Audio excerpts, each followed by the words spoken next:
Hello, Linda. Hi, good morning. How are you? I'm good, and you?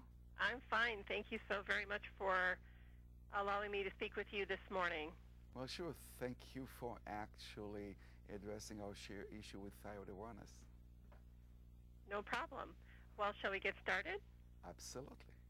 Okay, thank you. I've prepared a few questions, and mine are specific to the area of diagnosing thyroid disorders, Okay. since that seems to be an underlying problem for many of us patients who have difficulty getting diagnosed, so I thought I would focus on that area.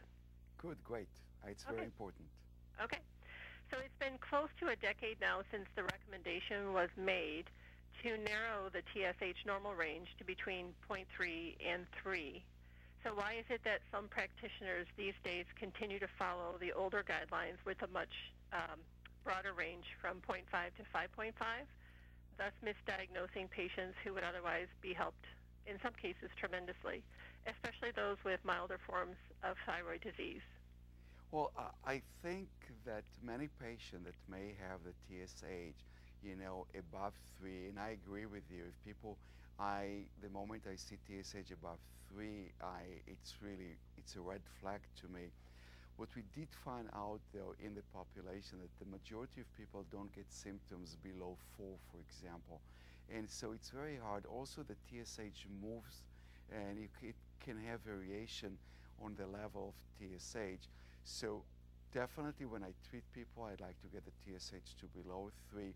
I did see some patients when their TSH is, a little bit above 3 to the 4, 4.5, that they even don't feel that they need to have the treatment. And I think to your question, though, whether it's TSH to 3 or 4 or 5 or 6, and I'll tell you, I know in some places in the country, they even don't pay attention for TSH up to 10. It's either people are not informed about that or they don't care that much. And part of the awareness campaign that we do is just what you said, bring them more aware of where the thyroid condition is. And I agree with you. I'd love to see everybody goes to these very tight narrowing guidelines. Okay, excellent. I wasn't aware that in some cases they don't pay attention to a TSH of up to 10. That's pretty dramatic. So I think anything we can do to help on the awareness front would have a lot of benefit. So thank you for that. Are there limitations with the TSH test? Well, usually the TSH is an excellent test, but just TSH sometimes is not enough, because if the TSH is high, the TSH, right, is a hormone comes from the pituitary. That hormones control the thyroid gland itself. And so what if somebody has a pituitary tumor that produces too much TSH? Actually, that will cause a lot of T-thyroxine, or the T4 production from the thyroid gland, and actually somebody may be hyperthyroid. So we would like to see the TSH with a T4. Now, when somebody is already diagnosed, we have seen in some cases, and some women, especially after pregnancy, may have an issue where the pituitary does not produce enough TSH, and we could not follow up with a TSH for treatment. But these are kind of the extremes on the side. Generally, the TSH with the T4, excellent tests, very accurate nowadays. They've got some fabulous kits, and most doctors have access to them today that they can go and check the thyroid for the patients. Okay, thank you very much. Today, over 30 million Americans live with a thyroid disorder, and I'm one of them, and those numbers are growing at an alarming rate. So why is it then that thyroid testing is not routinely part of a normal full blood exam or blood panel, especially when you consider that an estimated half of all thyroid disorders go undiagnosed? Well, that's a terrific question, and perhaps Alison join us with this campaign on the thyroid awareness. Mind that we have the thyroidawareness.com. We've got the tie, we've got the ribbon. We want to get people more aware. Well, I think that it was not recommended by some kind of a U.S. task force of one type or another to make it as a routine. I'm an endocrinologist. My endocrinologist colleagues, we always include thyroid as part of the screening that we do. I think that a lot of the gynecologists, at least when women get pregnant, will usually nowadays, the majority, I don't want to say all, will check the TSH. But you're right, it's a problem. And I wish we need to think of ways to get it as part of a routine blood test. Are there things that could be done with the family physicians and the nurses, such that typically when I went for my diagnosis, I went to my family physician who tested me right away, but I hear so many stories where that isn't necessarily the case until they wind up with a specialist or an endocrinologist. So are there things that we should be thinking about with broader awareness that happen with the family physicians or the first line of defense in diagnosing patients?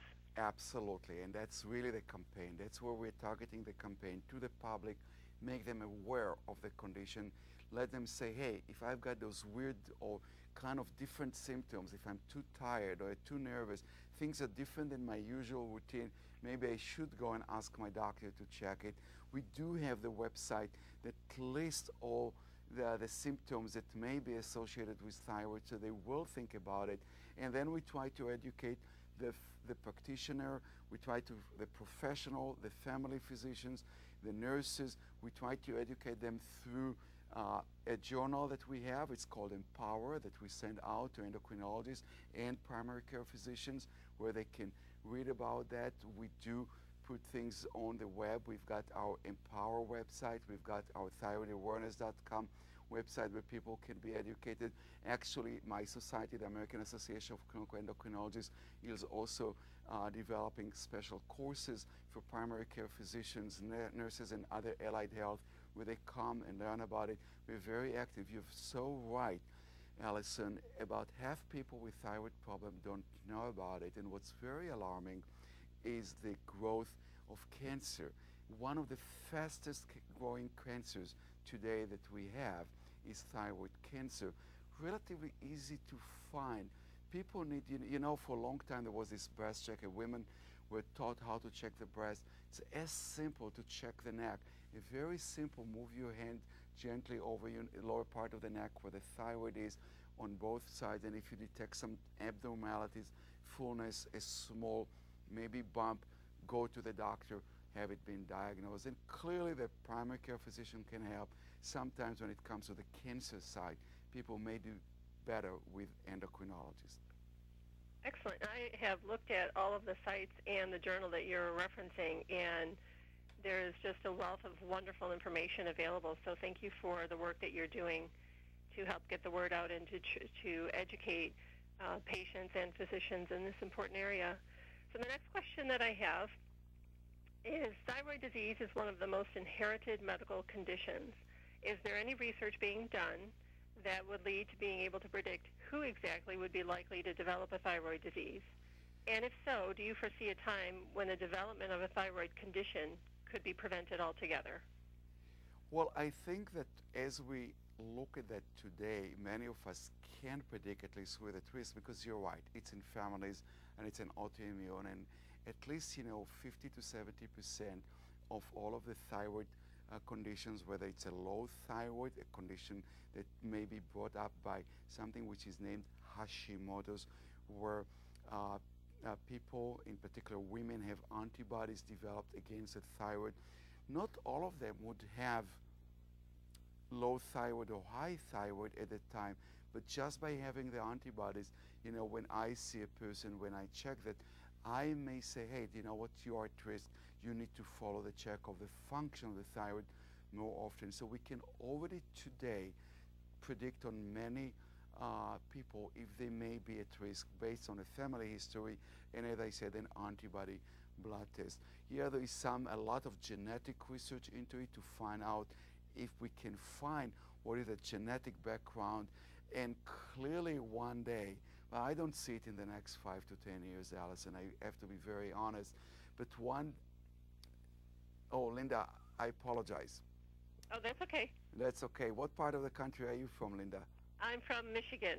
Oh, okay. And yes, I'm from the Detroit area, near Ann Arbor. Okay, and I'm from Los Angeles, but in New York right now, so I do apologize. So, basically, what we are seeing is that the genetic fix, if we'll call it that way, is more than 5 and 10 years away. I don't think we'll see it over the corner. But the good thing is that it's so easy to control thyroid condition right now. Once we diagnose, once there is hypothyroidism, we can give a small pill. It's an exact replica of what the body makes.